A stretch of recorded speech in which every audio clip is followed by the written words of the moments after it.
అందరికీ నమస్కారం అండి.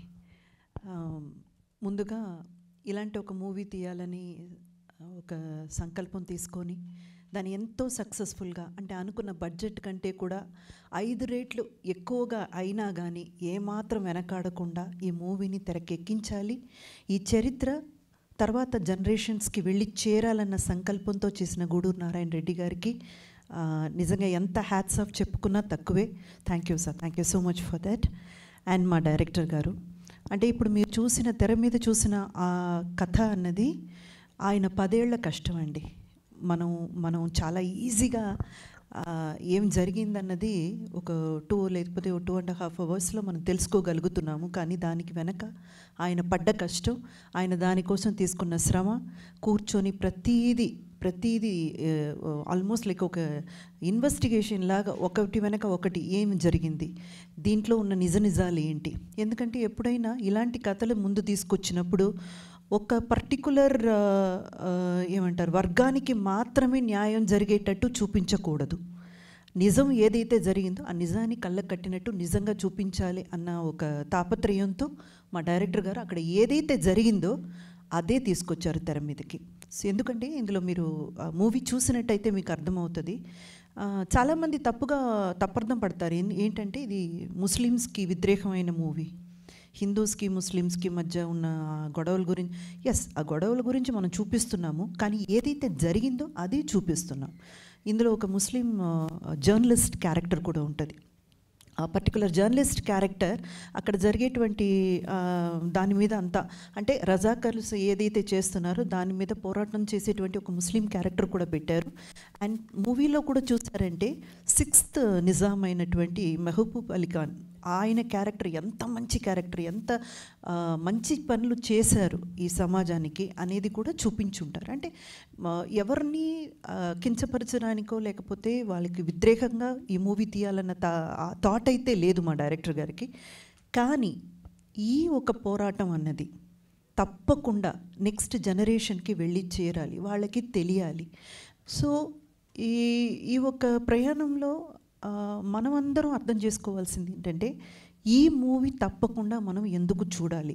ఓటీటీ ప్లాట్ఫామ్లో రావడం నాకు నిజంగా చాలా చాలా సంతోషంగా ఉందండి. ఎందుకంటే థియేటర్లకు వెళ్ళే ఆడియన్స్ ఇప్పుడు తక్కువైపోయారు. అక్కడ దాకా వెళ్ళి ఒక ఫ్యామిలీని తీసుకువెళ్ళాలంటే వాళ్ళ పక్కన ఉన్న కష్టం కూడా మనం అర్థం చేసుకోవాలి. ఎందుకంటే వాళ్ళకి ఎంత ఖర్చు అవుతుంది అదన్నీ క్యాల్కులేట్ చేసుకొని చాలామంది వెళ్ళడమే మానేశారు. కానీ ఇలాంటి ఒక మూవీ ఓటీటీ ప్లాట్ఫామ్లో వచ్చినప్పుడు ఇంకా చాలామందికి వెళ్ళి చేరేటువంటి అవకాశం ఉంది. అది నాకు చాలా సంతోషంగా ఉంది. ఈ మూవీ పర్టికులర్గా ఎందుకు ప్రతి ఒక్కరూ చూడాలని నేను మనవి చేసుకుంటున్నానంటే, మనం ఏ నేల మీద అయితే బ్రతుకుతున్నామో, ఏ గడ్డ మీద అయితే కాళ్ళు తొక్కి నడుస్తున్నామో ఆ గడ్డకున్న చరిత్ర మనకు తెలిసి ఉండాలి. ఇది తెలియకపోతే ఈ గడ్డ మీద బతికే అవకాశం కానీ అర్హత కానీ మనకెవరికి లేదు. సో దయచేసి ప్రతి ఒక్కరు ఈ మూవీ చూడండి. నేను ప్రతి ఒక్కరని చెప్పినప్పుడు అందరినీ కలుపుకునే చెప్తున్నాను. హిందూస్ కాదు, ముస్లిమ్స్ కాదు, క్రిస్టియన్స్ కాదు, ప్రతి ఒక్కరు ఈ మూవీ ఒక చరిత్రగా చూడండి, ఒక హిస్టారికల్ ఇన్సిడెంట్గా చూడండి. ఎందుకంటే ఈ మూవీకి సంబంధించినంత వరకు ఇది తెర మీదకి ఎక్కించాం కాబట్టి నేను మూవీ అని చెప్తున్నాను, కానీ it's a documentation, it's a document అండి. ఎప్పటికైనా తెలంగాణ గురించి, తెలంగాణలో జరిగిన పోరాటం గురించి, నిజాంలకి రజాకర్స్ గురించి ఎవరైనా ఏదైనా తెలుసుకోవాలి అని అనుకుంటే ఈ మూవీ చూస్తే చాలు. మీకు ప్రతి నువాన్సెస్ని మా డైరెక్టర్ గారు చాలా చాలా క్లిష్టంగా కూర్చొని ఇక్కడ తీర్చిదిద్దారనమాట. ఈ మూవీ చూస్తే సరిపోతుంది. అందుకని మీరు ప్రతి ఒక్కరూ తప్పకుండా ఈ మూవీని ఓటీటీలో చూడాలని నేను మళ్ళీ రిక్వెస్ట్ చేస్తున్నాను. అండ్ ఆహా వాళ్ళకి ప్రత్యేకంగా నా ధన్యవాదాలు, ఈ మూవీని తీసుకొని ఓటీటీలో రిలీజ్ చేయడం.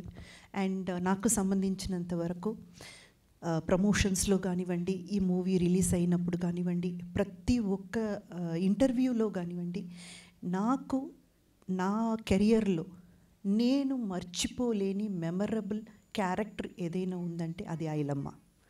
ఎందుకంటే అంత గొప్ప క్యారెక్టర్.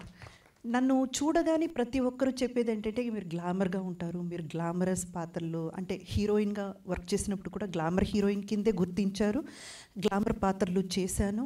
ఆ తర్వాత కథా పాత్రలు మంచి కథకి సంబంధించిన నాయకిగా నేను చేసినా కూడా నన్ను అందంగా ఉంటారని ఆ ఒక్క కోణంలోనే చూశారు.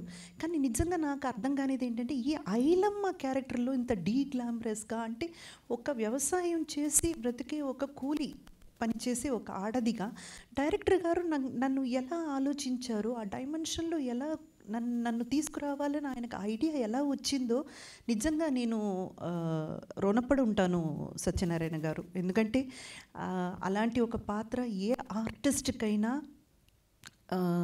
ఒక వరం అంతే.